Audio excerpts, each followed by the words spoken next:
What would you do if you realized you were dreaming while in a dream? This phenomena is known as lucid dreaming, and it allows the dreamer to take control of their dream and do anything they like with it.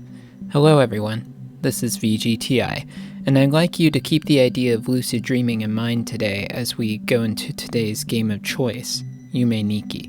Yume Nikki was a mysterious RPG Maker game released in the summer of 2004 by developer Kikiyama, a dev that no one knows much of anything about. The game grew in cult hit status over the years, before eventually getting another entry in the form of Yume Nikki Dream Diary. Both the original game and Dream Diary are available on Steam, and they're definitely worth checking out if you haven't. Over the years, countless players have tried to dissect Yume Nikki from left and right. The game plays its cards close to its chest, being devoid of any dialogue or action throughout its entire run. Rather, your goal in the game is to traverse the dream world of the player character, a girl named Madotsuki. Her dream world is split up into a huge variety of different zones, each with their own imagery, themes, and things to interact with. Because of the nature of this gameplay, the entire game is open to speculation and theorizing. To be honest, I'm surprised I hadn't covered this game sooner. There's a lot to unpack with Yume Nikki, but I'll try to keep it concise.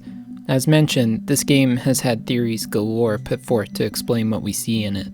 Since Yume Nikki is such a mysterious game to this day, pretty much all of these theories hold weight and they make sense. Instead of going into those, I'm going to present my own theory on what's going on in the game, what it all means, etc. My thoughts will be compiled from a mixture of ideas and points noticed by others in the Yume Nikki community, as well as my own opinions, so view this video as my own take on things that have been discussed in the past.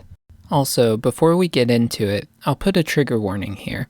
Yume Nikki isn't a mature game by any means, but digging deeper into its implied themes can present some darker topics.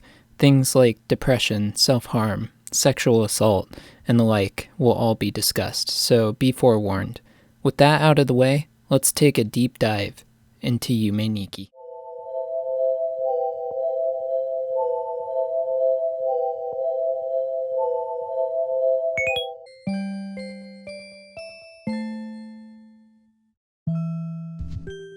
Yume Nikki opens simply enough, with the girl in her bedroom. You can walk around and check some things out, but if you try to leave, the only other area here is the balcony, which offers very little information about the world outside. Interestingly, the skybox out here changes both in the real world and dream world. All that we really know is Madotsuki lives quite high up. With so little to do out here, outside of a game that is, the bulk of your time is spent in Madotsuki's dreams. It's here where we can attempt to unpack the deeper underlying meanings of the game, attempt to uncover some kind of truth underneath it all. As I mentioned, Madotsuki's dreams are split up into 12 worlds. Taking them as a whole, they seem pretty random. You've got the Neon world, a vibrant world made of neon and colorful characters.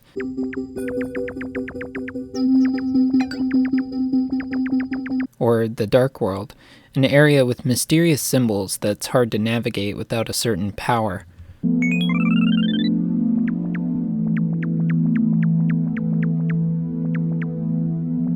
The overall goal of this game is to hunt down effects, 24 of them to be exact.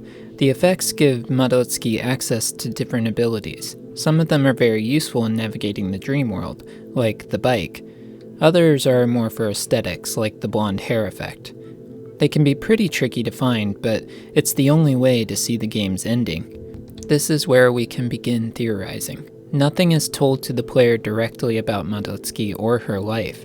Rather, it all has to be inferred from the things in her dreams. This brings us to our area of focus for the theory, Madotsuki herself. After all, since the game takes place in her dreams, the best way to figure out what's going on in Yume Nikki would be to figure out what we can about the star character. Let's start with a couple of basics. First and foremost, it seems very likely Madotsuki is Japanese. The name is an obvious giveaway, but further evidence lies in the content of the dreams Madotsuki has. While there's very little text to be found in the dream worlds, One instance of Japanese hiragana writing can be found in the number world after stabbing one of these bird creatures. More on them in a bit. The entire floor gets the Japanese a hiragana placed over it. Think about your own dreams for a second. Do you usually dream in your native language? Do the characters speak it? Does the text read like it? While dreaming in other languages can happen, it's most common for people to dream in their native tongue. One bit of writing isn't quite enough to back this up though. How about some folklore? One thing that has a very heavy presence in Yume Nikki is Japanese culture, folklore, and mythology. A lot of this stuff comprises the sort of things a foreigner may not be familiar with, unless they're Japanese and live in Japan themselves. For instance, there are a handful of NPCs Madotsuki can interact with that give her their own effects. No Perabo is a pretty spooky one, based on a faceless ghost in Japanese yokai mythology. The effect it gives you? Faceless Madotsuki. Another one is the Yuki Onna found in the snow world. Yuki Onna literally translates to snow woman, and is yet another yokai found in ancient Japanese folklore. Similarly to No Perabo, Yuki Onna here gives Madotsuki an effect that replicates her appearance. It even makes it snow. To be honest, a lot of the effects have ties to Japanese culture as well. The most glaring of this is the cat effect, which has Madotsuki hold a koban coin while turning into a cat. This is something you see associated with lucky cats in Japan, and it shows up in popular culture to this day. Meow! That's right! There's also the stoplight effect, which appears more similar to a Japanese crosswalk sign than it does a green, yellow, red traffic sign. With all of this in mind, it seems likely Madotsuki has some familiarity or fascination with Japanese culture. That, combined with the Japanese text appearing in her dream, as well as her name and the name of her video game in her room, all point to this idea that Madotsuki is Japanese herself and lives in Japan. As with everything in this game, this is all pure speculation, of course.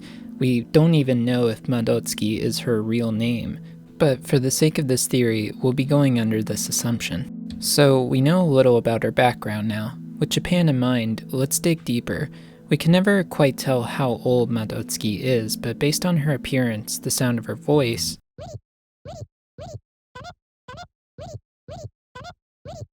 and her imaginative nature, we can take a safe guess that she's a young child or teenager.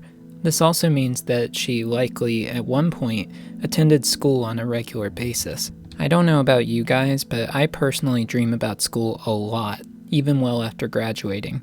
Themes of school and socializing show up a lot in Yume Nikki, but they appear most often when it comes to the Tori Ningen. The Tori Ningen, or bird people, are these bird-like NPCs that appear all throughout Yume Nikki. They appear female based on their hairstyles and clothes. Typically, they leave Madotsuki alone, but if she stabs them with the knife effect, well...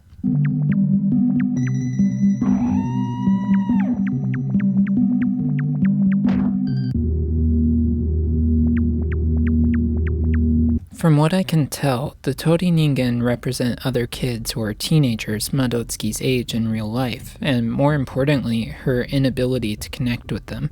Outside of one Tori Ningen in the mall, most of these characters have zero interaction with Madotsuki outside of going crazy when stabbed, or simply stopped in their tracks with the stoplight. If they do catch Madotsuki after going crazed, they teleport her to a nearly inescapable area. Taken with this theory, this seems to represent feeling isolated after attempting to interact with someone her own age. To back this up further, there's a particularly hard to find area in the wilderness. Explore hard enough and you'll stumble upon this scene.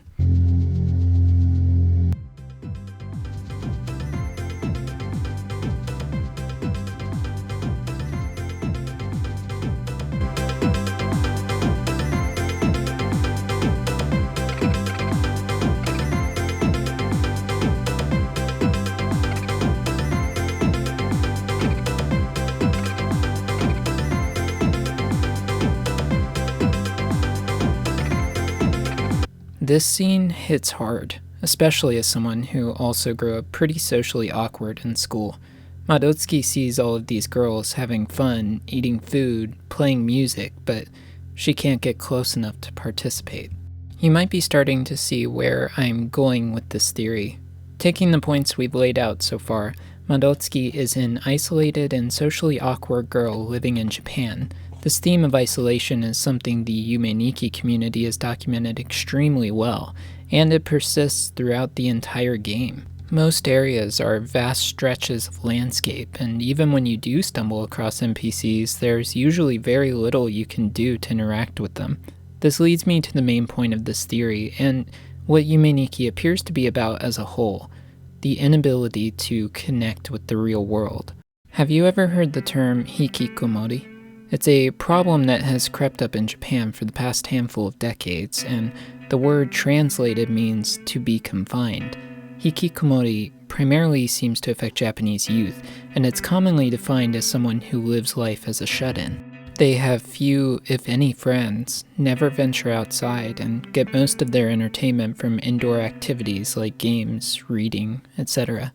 Sounds pretty familiar, right? From what I can tell, Madotsuki herself appears to be a hikikomori. This is most obviously demonstrated by the fact that she refuses to leave her real-world room. Taking into consideration the ideas that she's Japanese and lives in Japan, this theory seems all the more likely. Madotsuki tried to live her day-to-day life, but multiple things factored into pushing her indoors. Her inability to socialize and connect with her peers is definitely one, as we've already examined, but that alone didn't make it this severe. There's plenty of symbolism throughout Yume Nikki that appears to hint at something darker in Madotsuki's life. Many allusions are made to traffic accidents, like Shitai-san, a seemingly dead corpse you can find on a road surrounded by traffic cones. Interestingly, this is where you get the stoplight effect. Using this effect on another NPC, Monoko changes her appearance from a normal girl to a corpse that appears mangled and run over. There's a lot of this violent imagery found in the area she resides in, the White Desert, such as severed heads or a fetus-looking creature, implying some sort of connection between this area and Madotsuki's experiences with death. And unfortunately, death appears to haunt Madotsuki in another way. This brings us to Uboa, probably one of the most famous things about Yume Nikki. Uboa is a hard-to-find NPC that can be discovered in the Pink Sea after Madotsuki stumbles upon a house. The resident of the house is a blonde-haired girl named Poniko. Examining how you reach Poniko provides some interesting clues as to who she is. Her house is in a fairly deep dream location, which can only be accessed via an igloo in the snow world. This, coupled with the fact that Poniko lives by herself, implies that she's a socially awkward shut-in similar to Madotsuki. They're even similar looking ages, which might imply that the two were friends or tried to become friends at one point. Poniko is quite significant as the only NPC that looks completely like a normal human. Flicking the lights off in Poniko's house normally does nothing, but there's a chance that it will cause Uboa to appear in place of Poniko. Uboa is a terrifying looking NPC with a distorted face, and its appearance causes you to be locked in the room with it. If you interact with Uboa, it distorts further and transports Madotsuki to what appears to be the aforementioned White Desert, complete with more disturbing imagery and no way to escape outside of waking up. With all of this in mind, I think Poniko was a significant person in Madotsuki's life, the one person she got along with and could relate to. Unfortunately, something happened to Poniko. It's hard to say what exactly, but the likelihood is she ended up dead. The traumatic sounds and imagery that appear with Uboa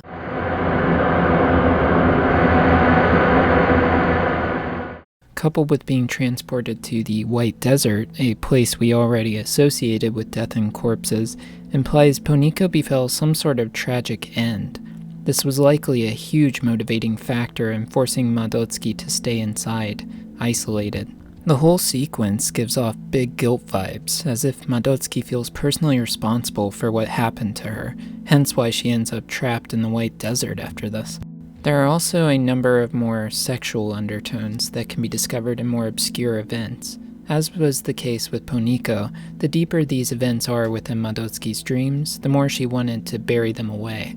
Things like the face event, the hospital-looking rooms in the mall, and the posters that can be found on them, and even the Mars-san event all appear to point to some sort of traumatic sexual event in Madotsuki's life. While I'm open to other interpretations when it comes to Mars-san, the other events seem to suggest something happened.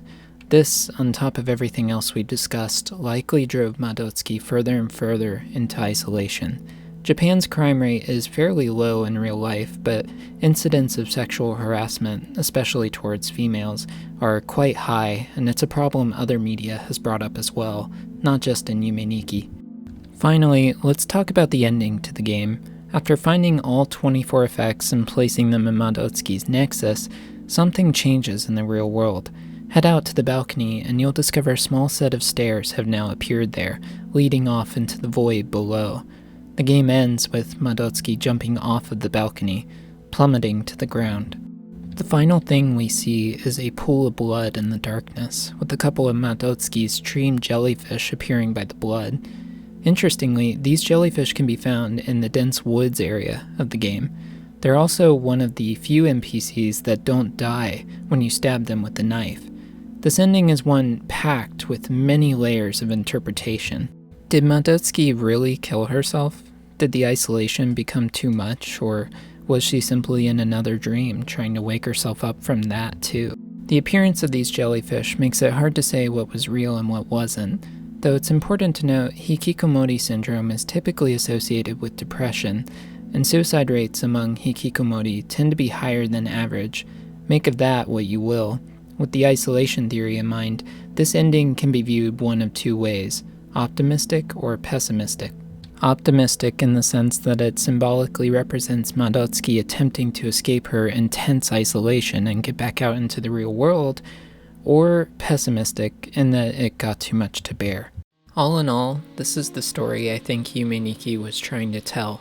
The story, at first glance, tells the tale of Madotsuki, a hikikomori who escapes from the harshness of reality through her dreams. When viewed through a broader lens, Yume Nikki is about depression, and the feeling we all feel to escape from reality when it gets too horrifying to be in. I don't think the game takes a stance on this issue per se, since its whole deal is leaving everything open to interpretation, but I do think, keeping Japan and hikikomori in mind, that it's a cautionary tale. Not even one for hikikomori necessarily, but more for people to understand the struggles of depression and isolation better. In real life, suicide is considered a major problem ongoing in Japan to this day, with higher rates than many other nations.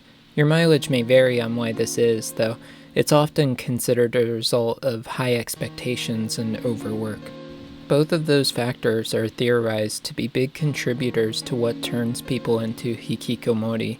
When playing the game with this theory in mind, it almost feels like an earnest call to understand people who struggle with this problem.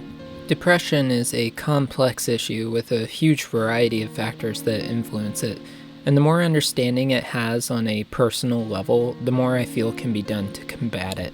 It's worth noting, Yume Nikki's developer, Kikiyama, is supposedly Japanese.